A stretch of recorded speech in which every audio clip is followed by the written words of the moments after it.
People always ask me, are you a motivational speaker? And just right away off the bat, I say, no, I don't motivate people. What I do is share with them tools, and I share with them a process and how to define a goal. Because once you have a process and you have a goal and you have tools, then you can apply it in your life and you can lean on your own spine.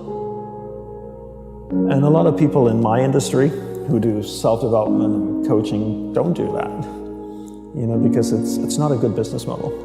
A good business model is where you have somebody coming back to you again and you create recurring revenue. So you don't solve their problems, you inspire them because you know their inspiration will go after a few weeks and they'll come back and buy more. It's a drug. I don't want people coming back to me, I want them to solve their own problems. Figure out their life and use the tools in their life to create what they want.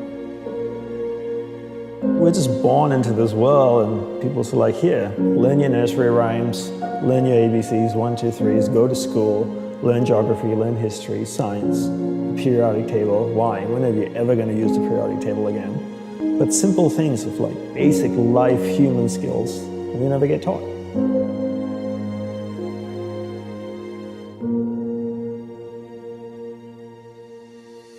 So we believe that energy is always flowing out of us to people and things around us.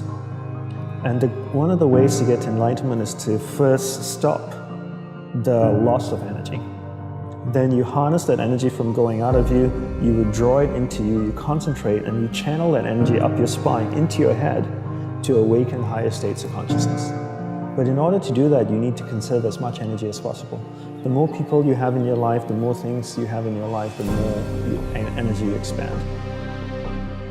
Simplify your life. Everybody's so busy.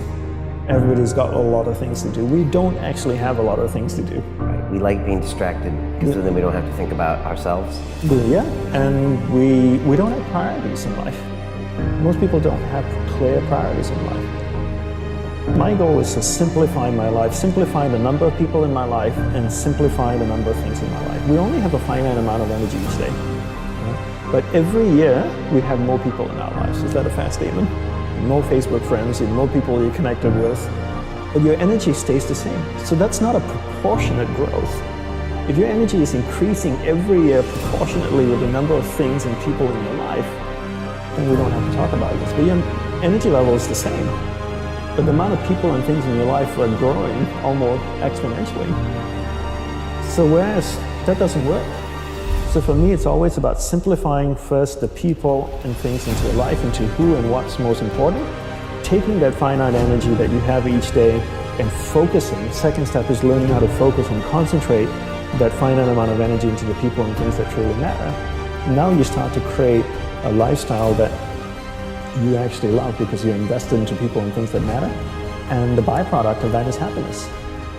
I always say you should never pursue happiness. Don't pursue happiness. Pursue a lifestyle where the byproduct of that lifestyle is happiness. So happiness comes as a byproduct. I spend time with the people that I love. What is my byproduct? I'm happy. I spend time with people I don't like. I'm not happy. So don't pursue happiness. Pursue a lifestyle that gives happiness. But in order to pursue that lifestyle, you need to be clear what you want in life. What's your purpose in life? And people don't know this because they don't spend any time with themselves. People make time for everything and everyone else in their life, but they never make time for themselves. If you go up to someone who you know and say, would you like to catch up for coffee? Let's do coffee. They're like, oh, I can't this week, but I can next week. How about Thursday, 7 p.m.? Perfect. I'll see you at this place. So people say to me things like, oh, I walk my dog in the park, that's my time with myself. And I'm like, no, it's not. That's you walking the dog. And they go I go for a jog, that's my alone time. No, that's you jogging, avoiding traffic, watching where you're stepping so you don't trip and fall over.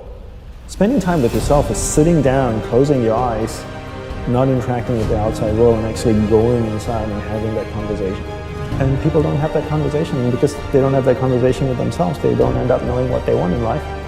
Because they don't know what they want in life, they can't focus that finite amount of energy, and then they don't live a lifestyle that brings them happiness, and people end up being unhappy.